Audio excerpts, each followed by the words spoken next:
Ronda, Spain, is known as one of the most picturesque small towns in Europe. It's built on a plateau of the Sierra de Gradalema Natural Park. Its vineyards produce some of the most high-quality red wines in Europe. The Puente Nuevo, or the New Bridge, was built in the 1700s and took 40 years to build. It attracts tourists from near and far to drop their jaws. It's the birthplace of modern bullfighting. And I knew absolutely none of this.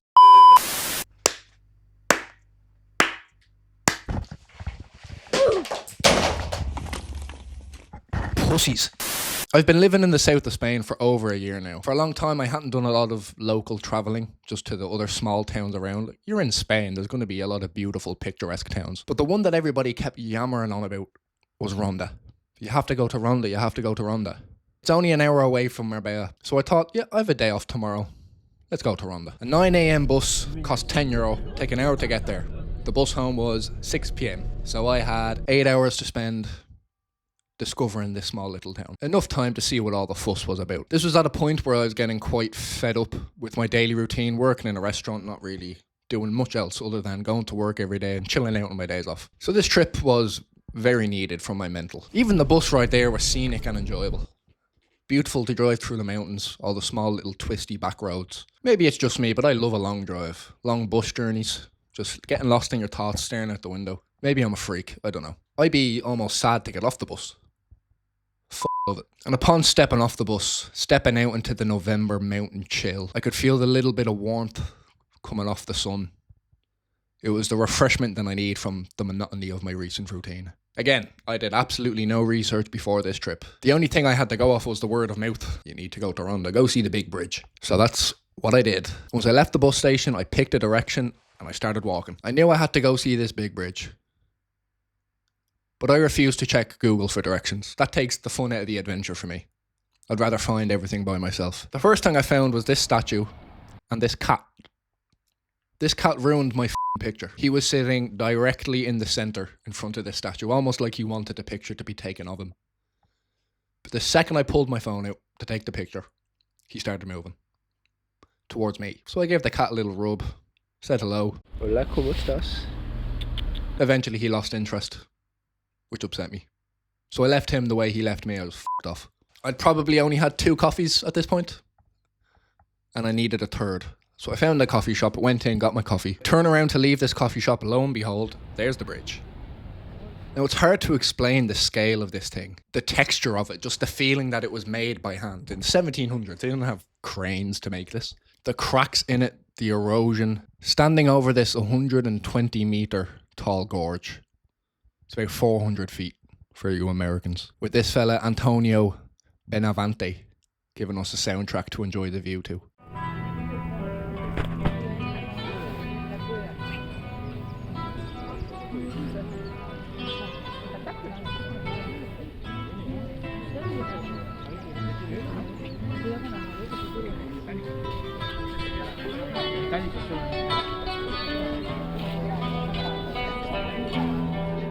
Now this day was full of moments of seeing other places off in the distance and thinking, how do I get over there?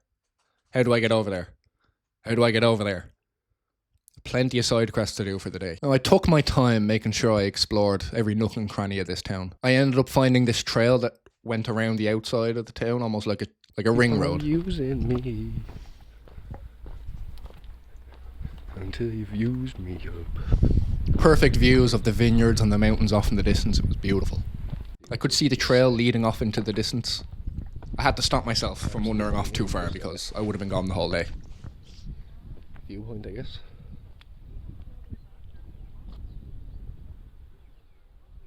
I don't know how long this trail was or where it led to.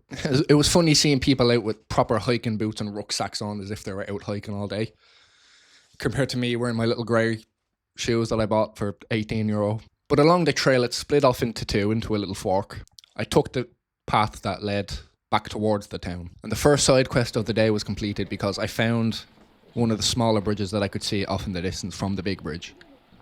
And it gave a new perspective on just how fucking big that thing is. Now this was probably the highlight of the entire trip for me. I came across this locked gate that led to what looked like an abandoned staircase leading down into the gorge. There were plenty of people around.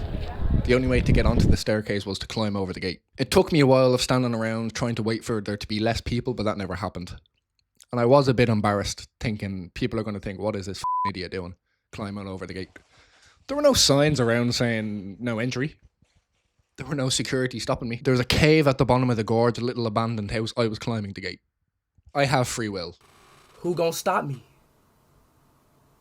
I will. Who's gonna stop me? And I was clearly very happy with my decision in the end. I was still smoking a lot of weed at this time, but I didn't bring any with me, which I regretted heavily. Oh, I should have brought a Jimmy with me. When I tried to enter the cave, I had to make sure that there were no homeless people inside. On the way back up, there was some old man watching me walk back up the stairs, telling me it's closed. You can't go down there. No shit, like. I just said, oh, lo siento, lo siento. I was just chilling inside this abandoned house beside a cave with nobody else around me. I must have been the only person who realised we have free will. They were probably thinking, this weirdo, what's he doing? At this stage, I thought I had seen most of what the town had to offer. I saw the big bridge, I saw the little bridge. I even had my own little adventure somewhere I wasn't supposed to go. Probably trespassing, but I didn't get into any trouble. I found the local tavern and went in to ask the innkeeper for a quest. He was a little bit bored. He didn't have much to tell me. The only thing he did recommend was to go to the park. The local square with green and benches and all the, you know what a park is. I don't think I can prepare anyone and explain properly the viewpoint that was in this park, looking out over the mountains. My God.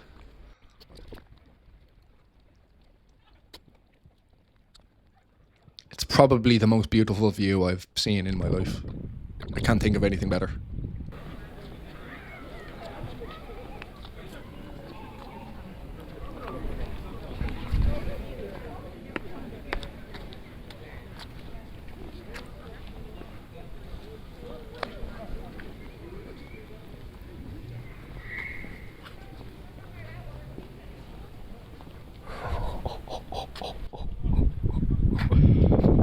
Oh my God. The camera does not do this justice. Holy fuck. I spent the rest of my time doing another lap of the town. After 4 or 5 hours, I've seen pretty much everything. After 6 hours, I've lapped the city twice. This was my first time doing something like this by myself. I didn't tell anybody I was going, really. I didn't invite anybody with me. I just decided to book the bus ticket and go. And it's something that I've started to do more often now because it's a different experience. Not having to wait up on or consult a group on what to do next and all of that shit. It's liberating. So I recommend that everybody find some fun things to do by yourself. I think you'll learn a lot about yourself by doing it.